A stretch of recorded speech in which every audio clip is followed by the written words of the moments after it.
Hello guys, welcome. कैसे हैं?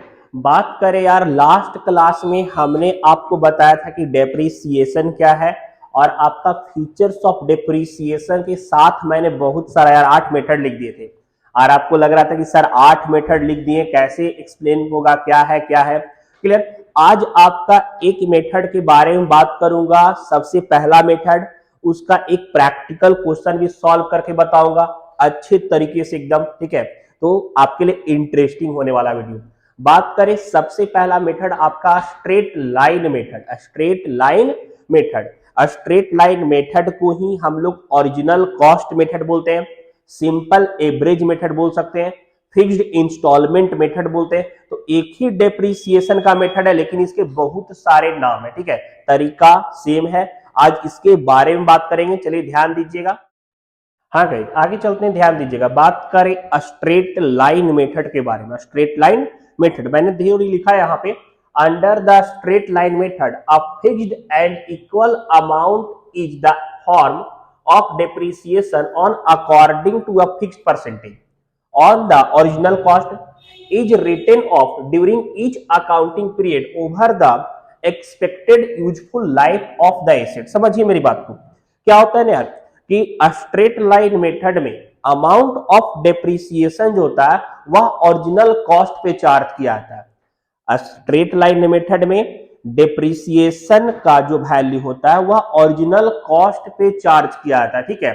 और ओरिजिनल कॉस्ट में आपको कभी कभी रेट ऑफ परसेंटेज दिया हुआ रहेगा कि हाँ आपका 10%, 12%, 15%। तो ओरिजिनल कॉस्ट जिस दाम पे आपने संपत्ति को खरीदा है, मेरी बात को ध्यान समझिएगा। आपके मशीनरी के कॉस्ट में, एसेट्स के कॉस्ट में इंस्टॉलेशन कॉस्ट भी जुड़ा हुआ होता है। अभी यार हमने 10,000 का कोई सामान खरीदा और लगवाने में अगर हमें 5,000 लग गया तो हम उस एसेट का कॉस्ट 15,000 मानेंगे। उस एसेट का कॉस्ट कितना मानेंगे? 15,000। और डेप्रीसिएशन 15,000 पे चार्ज होगा। तो आपका स्ट्रेट लाइन मेथड भी होता है जो आपका फिक्स्ड इंस्टॉलमेंट होता है, मतलब आपका हर साल अमाउंट ऑफ डेप्रिसिएशन चेंज नहीं होगा। जो एक साल चार्ज होगा नेक्स्ट ईयर भी वही चार्ज होगा, अगले साल भी वही डेप्रिसिएशन का अमाउंट रहेगा, उसके अगले साल भी वही डेप्रिसिएशन का अमाउंट रहेगा। तो ओरिजिनल कॉस्ट पे यहाँ डेप्रिसिएशन का अमाउंट चलता है जो एक फिक्स्ड रेट और फिक्स परसेंटेज से होता है कि आपका उतना ही लगेगा, उसके ज्यादा नहीं लग सकता है, या स्ट्रेट लाइन मेथड में, ठीक है। यहाँ मेरिट देखेंगे कि it is you easy to understand, या हाँ यार बहुत आसान है। अगर आपको बार बार परसेंटेज निकालने का झमेला नहीं है, अगर आपने एक बार ओरिजिनल कॉस्ट से निकाल दिया, सपोज 1,00,000 का 10% आपने निकाल दिया 10,000, तो भाई हमको टेंशन नहीं, फ्री है। हर साल का डेप्रीसिएशन 10,000 ही होगा, हमको बार बार निकालने का कोई झंझट नहीं होगा। दूसरा, it is easy to calculate the amount and rate of depreciation. हाँ यार, यहाँ पे डेप्रीसिएशन के अमाउंट को कैलकुलेट करना आसान है, आपको ज्यादा नहीं। अब सिंपली यार परसेंटेज निकालना ना यार, तो आप तो बचपन में सीखे हुए थे। अब बचपन वाला वो सीखा हुआ भूलने वाले तो नहीं है। तो परसेंट, हाँ जिनको नहीं आता है परसेंटेज निकालना उनके लिए दिक्कत हो सकता है, मानेंगे डिफिकल्ट होगा, उनको सीखना पड़ेगा। लेकिन जिनको परसेंटेज निकालना आता है तो उनके लिए बहुत आसान है, हार्ड नहीं है। आपको ओरिजिनल कॉस्ट दिया हुआ रहेगा, रेट भी दे देगा, बस परसेंटेज कैलकुलेट करके निकालना, हर साल का डेप्रिसिएशन अमाउंट सेम हो जाएगा, कोई भी बदलाव नहीं, कोई भी चेंजिंग नहीं करना है। क्लियर? आगे, under this method the book value of the assets become zero और equal to its scrap value, at the expiry of its useful life. समझिए पहले दो बात। देखिए, स्ट्रेट लाइन मेथड का एक खास फीचर्स यह है कि जिस भी एसेट्स पे हमने original cost method, fixed instalment method से अगर डेप्रिसिएशन चार्ज करेंगे तो लास्ट वैल्यू उसका जीरो हो जाएगा। लास्ट वैल्यू बिकम क्या हो जाएगा? जीरो। कैसे? समझिए। देखिए यार, अगर यहां पे मैं एग्जांपल देकर के समझा रहा हूं। एग्जाम्पल, अभी कोई एसेट 10,000 का है, कोई एसेट कितना का है? 10,000 का है, और हमने यहाँ पे 20% डेप्रिसिएशन करा है हर साल, ठीक है। तो पहले साल में 10,000 का 2,000 हो जाएगा, फिर यहाँ पे वैल्यू 8,000 बचा। और जैसा कि एसएलएम मेथड में पता है कि हर साल अमाउंट ऑफ डेप्रिसिएशन सेम रहेगा, हर साल अमाउंट ऑफ डेप्रिसिएशन क्या रहेगा? सेम रहेगा। तो फिर सेकेंड ईयर में 2,000 घट करके फिर 6,000 हो जाएगा, फिर 2,000 घटेगा, फिर यहाँ पे 4000 हो जाएगा, फिर 2000 घटेगा, फिर यहाँ पे 2000 हो जाएगा और फिर 2000 घटेगा, वैल्यू यहाँ 0 हो जाएगा। तो लास्ट वैल्यू बिकम 0। यह आपका स्ट्रेट लाइन मेथड में होता है कि आपने जैसे डेप्रिसिएशन निकालते जाओगे लास्ट वैल्यू 0 हो जाएगा। या इसमें एक और चीज लिखा हुआ इट्स अ स्क्रैप वैल्यू। ये स्क्रैप वैल्यू क्या होता है समझिएगा भाई। आपने बहुत सारे एसेट्स को यूज करा होगा। अभी क्या होता है ना कि कोई ऐसा स्टेज में एसेट पहुंच गया जिसमें आप उसका कोई यूज नहीं कर सकते। क्लियर। अभी यार मिक्सर ग्राइंडर, अगर बात करें मिक्सर ग्राइंडर का, मसाला पीसने के काम में आ रहा था घर में, लेकिन अभी क्या हुआ ना कि एकदम खराब हो गया, उसका मोटर जल गया, रोटेट नहीं कर रहा, लाइन ही नहीं आ रहा है, बनवाने का कोशिश की, बोला नहीं नहीं बनेगा। तो और 5 साल का टाइम जो था कि 5 साल का खराब हुआ, तो अपने ईयर को वो क्लोज कर चुका है, साथ साथ वह काम के लायक नहीं, तो उसको स्क्रैप बोलेंगे यार, बर्बाद चीज है। अब अपने स्क्रैप तो उसका वैल्यू 0 हो गया यार, कोई कबाड़ी कोई काम का नहीं, इसका कोई वैल्यू नहीं है, हटाओ इसको, फेंक के बाहर करो, हटा दो। तो यह फर्नीचर फिक्चर में भी होता है कि अगर आपका यार मतलब वेस्टेज हो गया, यूजफुल नहीं है, एकदम बर्बाद हो गया, तो वह स्क्रैप वैल्यू। तो स्ट्रेट लाइन मेथड में या तो एसेट्स का वैल्यू अपने आखिरी दिनों में, मतलब जब उसका समय खत्म हो जाएगा तो 0 हो जाएगा यूजफुल लाइफ में, या फिर स्क्रैप वैल्यू के वैल्यू में पहुंच जाएगा, स्क्रैप वैल्यू में पहुंच जाएगा। क्लियर। जो आपका वेस्टेज वैल्यू माना जाता है। तो यह आपका स्ट्रेट लाइन मेथड का फीचर्स हो गया। क्लियर। यहां देखे हमने कि घटते घटते वैल्यू उसका 0 हो गया। अगर यह मान के चलते यार ऐसा वैल्यू रहता कि बर्बाद हो गया, कुछ भी वैल्यू नहीं, स्क्रैप कबाड़ी को बेच करके 10 रुपए का सोन पापड़ी खाना, तो वो भी कर सकते, तो वह स्क्रैप वैल्यू माना जाएगा। यह आपका SLM में देखने को मिलता है। ठीक है। नेक्स्ट बात करें फॉर्मूला के बारे में कि फॉर्मूला क्या होता है। देखिए स्ट्रेट लाइन मेथड में देखिए बच्चे क्या होता है ना, या तो आपका नंबर ऑफ यूजेज ईयर दिया हुआ रहेगा कि मशीन आपका 10 साल चलेगा, 12 साल चलेगा, 15 साल चलेगा, 25 साल चलने वाला, तो नंबर ऑफ यूजेज ईयर दिया हुआ रहेगा। या तो आपका स्क्रैप वैल्यू दिया रहेगा। स्क्रैप वैल्यू यार, स्क्रैप को बेचने से भी कुछ पैसा आता है। अब ऐसा नहीं बोलेंगे सर स्क्रैप को बेचेंगे तो ऐसे ही दे देंगे कबाड़ी वाला को। अभी जैसे बात करें, मैंने करा था अभी थोड़ा देर पहले कि आपका मिक्सर ग्राइंडर के बारे में, तो मिक्सर ग्राइंडर के अंदर भी जो वायर रहता है वो तांबा का रहता है, तो बेच करके पैसा आ सकता है ना, 100 आ गया तो स्क्रैप वैल्यू उसको बोलेंगे। क्लियर। उससे वो अपने काम में नहीं आएगा। ऐसा बोलेंगे कि देखिए 100 रुपए बेच करके फिर हम उसका काम यूटिलाइज कर लेंगे, ऐसा नहीं कर सकते यार कि मस्त मतलब वो मिक्सर ग्राइंडर का यूज में आ जाएगा, नहीं ना होगा वैसा। तो वो चीज स्क्रैप माना जाएगा, जिससे मशीन को मतलब खराब स्टेज पे बेच करके कुछ थोड़ा बहुत आ गया मेरे पास जनरल एक्सपेंसेस के लिए, तो यह आपका स्क्रैप वैल्यू। तो यहाँ पे अगर आपका ओरिजिनल कॉस्ट दिया हुआ है, गिवन है 1 लाख, 2 लाख, 5 लाख, 7 लाख, जो भी एसेट का दाम है, plus standing cost, standing cost लगाने में जो खर्चा, यार क्या होता है ना, बहुत सारी मशीन ऐसे होते हैं जिसको लगाने में खर्चा होता है यार, प्लांट करवाना पड़ता है, जमीन के साथ आपको अटैच करवाना पड़ेगा, तो प्लांट करने में खर्चा, दैट इज स्टैंडिंग कॉस्ट। तो ओरिजिनल कॉस्ट में स्टैंडिंग कॉस्ट को जोड़ देंगे। ठीक है। अगर कैरिंग कॉस्ट है, भाड़ा वाड़ा भी लग गया तो सभी जोड़ेंगे, मशीन के दाम में जुटता है, जोड़ना पड़ेगा, minus scrap value divided by number of uses. यार 20 साल 25 साल जो देगा, जो वैल्यू निकल जाएगा हमारा, वह अमाउंट ऑफ डेप्रिसिएशन हो गया। और हर साल फर्स्ट ईयर में भी वही डेप्रिसिएशन चार्ज होगा, सेकेंड ईयर में भी वही डेप्रिसिएशन चार्ज होगा, थर्ड ईयर में वही वैल्यू से डेप्रिसिएशन चार्ज होगा, फोर्थ ईयर में सेम चलते रहेगा। क्लियर। जब तक उसका नंबर ऑफ यूजेज ईयर पूरा नहीं हो जाता। ओके, कोई दिक्कत नहीं। आगे कभी कभी यार परसेंटेज आपका नहीं दिया हुआ रहेगा क्वेश्चन में, अब बोल जाएगा कि परसेंटेज ऑफ डेप्रिसिएशन निकाल दीजिए। तो परसेंटेज ऑफ डेप्रिसिएशन निकालने के लिए depreciation into rate by original cost, इससे रेट निकल जाएगा कि आपको इस रेट से डेप्रिसिएशन हर साल चार्ज करना है, जैसे 15%, 20%, तो 20% हर साल चार्ज, तो यहां से आप परसेंटेज ऑफ डेप्रिसिएशन निकाल सकते हैं।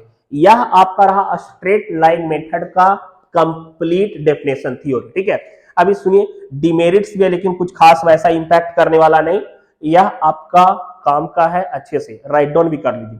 चलते एक प्रैक्टिकल क्वेश्चन SLM के थ्रू बना के दिखाते हैं, वर्किंग नोट और उसके एडजस्टमेंट्स में ध्यान दीजिएगा।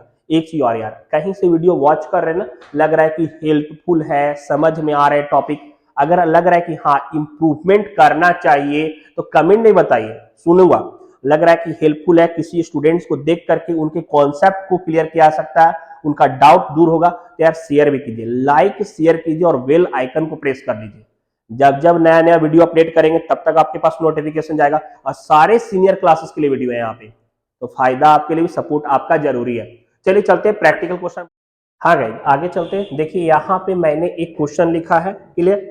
बात करें mister M purchase a machine, cost of ₹2 lakh का, ठीक है। स्टैंडिंग कॉस्ट है यार, मशीन को लगाने में लग गया खर्चा 50,000 का। स्क्रैप वैल्यू 30,000, मतलब मशीन अगर अपने यूजफुल लाइफ को खत्म कर देता है और मशीन को अगर हम बेचते हैं तो 30,000 रुपया हमको मिल जाएगा। क्लियर। उसके बाद नंबर ऑफ यूजेज ईयर 5 है, 5 साल तक मशीन चलेगा। कह रहा है find amount of depreciation and percentage of depreciation, prepare machinery account. देखिए बच्चे, सबसे पहले एक बात बताते हैं, मशीनरी अकाउंट मैं तो यहां डायरेक्ट बताता हूं और जर्नल आपने पढ़ा होगा, ठीक है। यहां पे मशीनरी अकाउंट मैं डायरेक्ट बता रहा हूं, नेक्स्ट क्लास में डेप्रिसिएशन का जर्नल भी बता दूंगा। फिलहाल चलिए इसको सॉल्व करते हैं। जैसे फॉर्मूला में था सबसे पहले यहां पे कि हमको डेप्रिसिएशन निकालना है, तो यहां तक क्वेश्चन आपका हो गया। तो डेप्रिसिएशन बराबर original cost plus standing cost minus scrap value divided by total number of uses year, ठीक है। तो ओरिजिनल कॉस्ट हम लोग का है कितना, 2 लाख, और स्टैंडिंग कॉस्ट 50,000, तो 2 lakh plus 50,000 minus scrap value कितना था 30,000, और नंबर ऑफ यूजेज ईयर है 5। तो हम लोग का डिप्रिसिएशन निकल जाएगा हर साल का 2,50,000 माइनस 30,000 भागा 5, 44,000, 44,000 हर साल का डिप्रिसिएशन निकल जाएगा। और हमको यह पता है कि स्ट्रेट लाइन मेथड में हर साल अमाउंट ऑफ डिप्रिसिएशन सेम रहता है, कोई अलग नहीं होगा, 44,000 निकल जाएगा। क्लियर। अगर परसेंटेज ऑफ डिप्रिसिएशन भी निकालने अगर बोला हुआ तो यहां पे परसेंटेज ऑफ डिप्रिसिएशन बराबर डिप्रिसिएशन इंटू 100 और divided by original cost. Original cost में आपका ये आ जाएगा दोनों 2,50,000। ऐसा नहीं कि कॉस्ट ऑफ ₹2 लाख लिखा सर, ओरिजिनल कॉस्ट तो वही था, नहीं। ओरिजिनल कॉस्ट ऑफ मशीन को हम लोग बोलते हैं, मतलब मशीन को लाने लगाने में जो खर्चा हो रहा है वह सारा कॉस्ट ऑफ मशीन में आता है, ओरिजिनल कॉस्ट उसको बोल सकते हैं, ठीक है। तो यहां पे 2,50,000 हो जाएगा, 2,50,000। तो 44,000 into 100 divided by 2,50,000, 44,000 into 100 divided by 2,50,000 आ जाएगा। रेट ऑफ डिप्रिसिएशन 17.6% के रेट से डिप्रिशिएट कर रहा है, ठीक है। चलिए देखिए हम इसका मशीनरी अकाउंट बनाते हैं। बात करें सबसे पहले यहां पे आपका ध्यान रखेंगे यार, गलत नहीं होना चाहिए, दिक्कत हो जाएगा, ठीक है। यहां पे आपका डेट जरूरी है, बिना डेट के कोई काम नहीं होता है। पार्टिकुलर अमाउंट, फिर डेट, पार्टिकुलर और अमाउंट। क्लियर।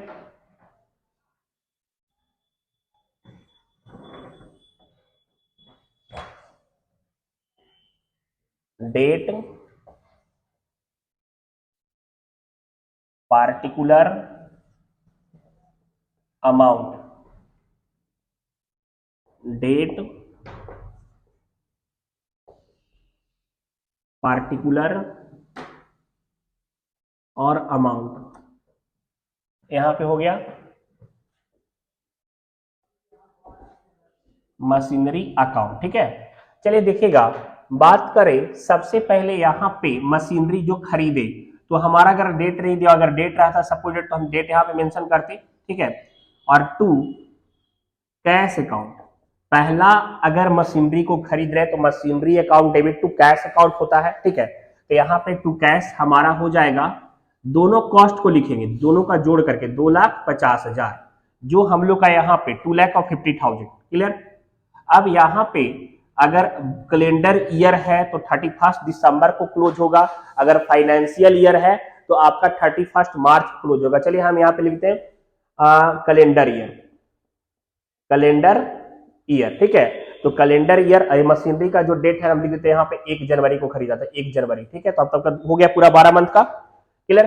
तो यहाँ पे 1 जनवरी, सपोज डेट 12 ईयर मान लेते हैं हम यहाँ पे, ठीक है। और आपका 31 दिसंबर को, तो 31 दिसंबर 2012 को यह क्लोज होगा। तो by depreciation,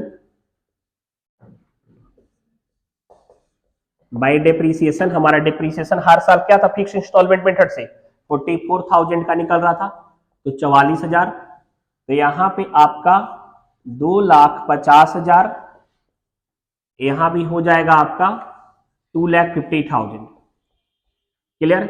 31 December 2012 by balance CD, मतलब 2012 के अंत में मशीन का डेप्रीसिएशन चार्ज होने के बाद 2,50,000 में 44,000 डेप्रीसिएशन घटने के बाद मशीन का दाम 2,06,000 हो गया, 2,06,000 हो गया, ठीक है। फिर हमारा यहाँ पे 1 जनवरी 2013 आता है और हम लोग का टू बैलेंस बीडी जो 2012 का क्लोजिंग बैलेंस था, 2012 का कौन सा बैलेंस था, क्लोजिंग बैलेंस था, 2013 के स्टार्टिंग में वह ओपनिंग बैलेंस बन जाएगा टू बैलेंस बीडी, उसको बोलते हैं ब्रॉड डाउन, ठीक है। और फिर 31 दिसंबर 2013 को डेप्रीसिएशन चार्ज होगा बाय डेप्रीसिएशन। और हम अभी बताए थे कि स्ट्रेट लाइन मेथड में हर साल अमाउंट ऑफ डेप्रीसिएशन सेम रहेगा, आपको बार बार निकालने का झंझट नहीं है यार, ठीक है। यहाँ पे 44 जो निकल गया तो 44% ही, मतलब 44,000 ही रहेगा। यहाँ फिर 44,000 हो जाएगा, क्लियर। फिर यहाँ पे 2,06,000, फिर यहाँ पे आपका 2,06,000 और बाई बैलेंस सीडी देखिए 2,06,000 माइनस 44,000 1,62,000, 1,62,000, क्लियर। 31 दिसंबर 2013, क्लियर। फिर यहां पे 1 जनवरी 2014 टू बैलेंस बीडी 1,62,000 हो गया। फिर 31 दिसंबर 2014 को हम लोग डेप्रीसिएशन चार्ज करेंगे और यहां पे बाई डेप्रीसिएशन निकल जाएगा आपका 44,000। एसएलए मेथड है, आसान है, कुछ हार्ड नहीं है। 1,62,000 जो ज्यादा रहेगा दोनों साइड वही लिखते हैं ना, बाई बैलेंस सीडी। तो यहां पे 1,62,000 में माइनस कर देंगे 44,000, 1,18,000 आ जाएगा, 1,18,000, क्लियर।